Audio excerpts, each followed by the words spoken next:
honest, the fact that this person was driving without insurance, marijuana possession, and also had a suspended license, and speeding. To be fair with you, if I was Sam and I'm trying to keep clear because I'm actually being clean, would I have involved myself with somebody like that? What's going on, people? We are back again with another video, and this one right here is all about Sam Wilson. Now, Sam, in the most recent episode of 90 Day Fiancé, he claimed that he was arrested wrongly. Why? Because he was traveling with substance, but the substance that he was traveling with was prescription based. But because he didn't have his prescription proof with him, that's why he was arrested. Now, of course, me, including many other people, call BS. There is no way in hell this guy got arrested for having something that was prescription because he didn't have the prescription with him. He got arrested because, let's be real, he definitely had substance on him that he was never supposed to have. But with that being said though, the question is though, what really happened? And this is where we are right here, right now. Now, luckily for us, Sarcasm have come out with some very interesting information, given that the full details of exactly what went down with Sam and exactly what he was arrested with. Now, I will say this in advance, some of these words, I can't really say them. So yeah, I'm probably just going to skip them. Not going to lie to you, but luckily for you guys, you can see it on screen. So therefore it's all good. Wow, I'm so good at what I do, aren't I? But with that being said though, as you can see right here, right now, according to the jail record, Sam Wilson was arrested on March 27 of 2023. And he was initially charged with felony possession of cocaine.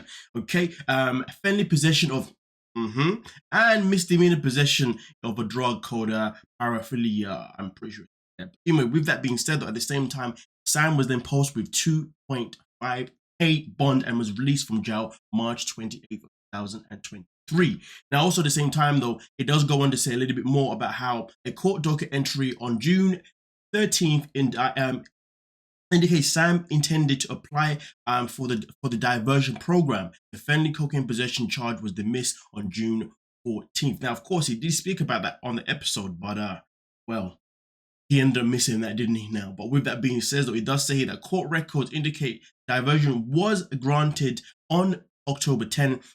Just 2 days before my birthday, may I say. But the docket entry states that the court was awaiting signatures, and the next scheduled hearing is in January 28, 26. Now, I believe January 26 is actually going to be next year, of course. So that means this is kind of really ongoing, isn't it? But also at the same time, the Sarcasm have exclusively revealed that Sam and Citrus, the woman that he's with, actually got married in September of this freaking year. I mean, honestly, talk about just ruin everything. Okay? I think this is the problem nowadays with 90 Day Fiancé. Nowadays, we just know how things are gonna end. You know what I mean? It's just so annoying. You know, I remember there was a time when like certain information was so secret, you was never gonna get it. You know what I mean? Unless you got it from the source. But nowadays, TFC just been leaking anything and everything. But either way, though, which was exactly 1 month before the court docket entry about awaiting signatures for the diversion program. Now, also at the same time, though, Sam did mention that he was arrested with somebody else. Now, as you can see here, that Sam was arrested with the young woman. Okay, mentions in 90 Day Fiancé that he was traveling with a co-worker at the time of his arrest. Jail and court records indicate that Sam was with 24-year-old, now 25-year-old woman. The young woman was also arrested and charged with a misdemeanor marijuana possession, driving without insurance, driving on a suspended license, and speeding. I assumed she was speeding and was pulled over, which resulted in the drugs allegedly being found in her car and Sam's possession. I mean, honestly, to be honest with you, I might even surprised that he was with somebody else. Clearly was off the rockers as well. I mean, listen, the way I look at it, let's just keep it a buck. There is no way, in my opinion, you are going to get two people who have a relationship with substance, who are both going to be on a rehab program or whatever, and actually be able to succeed, you know. Honestly and truly, literally, it's like one of the worst things ever. And it's crazy because I know sometimes people will go to like meetings for rehab or whatever it could be. And really and truly, at these rehab places, it's probably one of the worst places you can meet someone that is suffering from an addiction that is similar to yours. Because really and truly, are you both going to have the willpower together? Very unlikely. That's why, generally speaking, people go off and do it on their own and find that willpower on their own, or maybe be around someone who can encourage that willpower. But don't get me wrong, I'm not saying that it's not possible. I'm just saying, let's be real, like the percentage of it really working is very, very low. So again, I'm not surprised that he was with somebody that pretty much has an ownership of own, if anything. And to be honest, the fact that this person was driving without insurance, marijuana possession, and also had a suspended license, and speeding. To be fair with you, if I was Sam and I'm trying to keep clear because I'm actually being clean, Would I have involved myself with somebody like that? Hell to the no. But to be honest with you, this woman, herself in particular, she had more of a record of just madness. Him, on the other hand, he was carrying pure freaking substance that I ain't even ever heard of before. And he wants us to believe that he was innocent.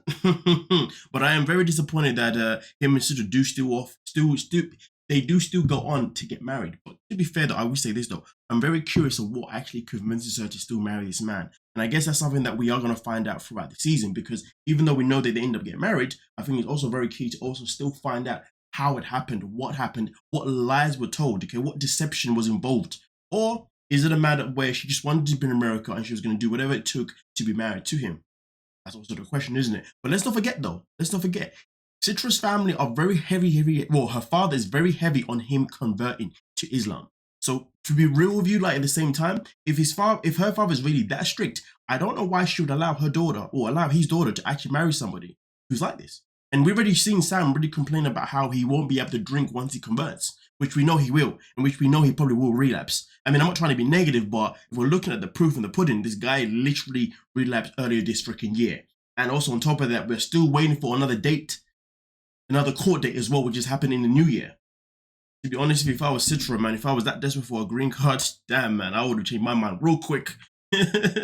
Because people like Sam, he's the kind of person that's either gonna, elevate with you because of your support, or somebody's gonna drag you down and drain the hell out of you. If you ask me right now, I don't think he's been sober long enough to prove that he's somebody that can actually elevate and grow with you. He's more like someone that's probably gonna drag you down with him.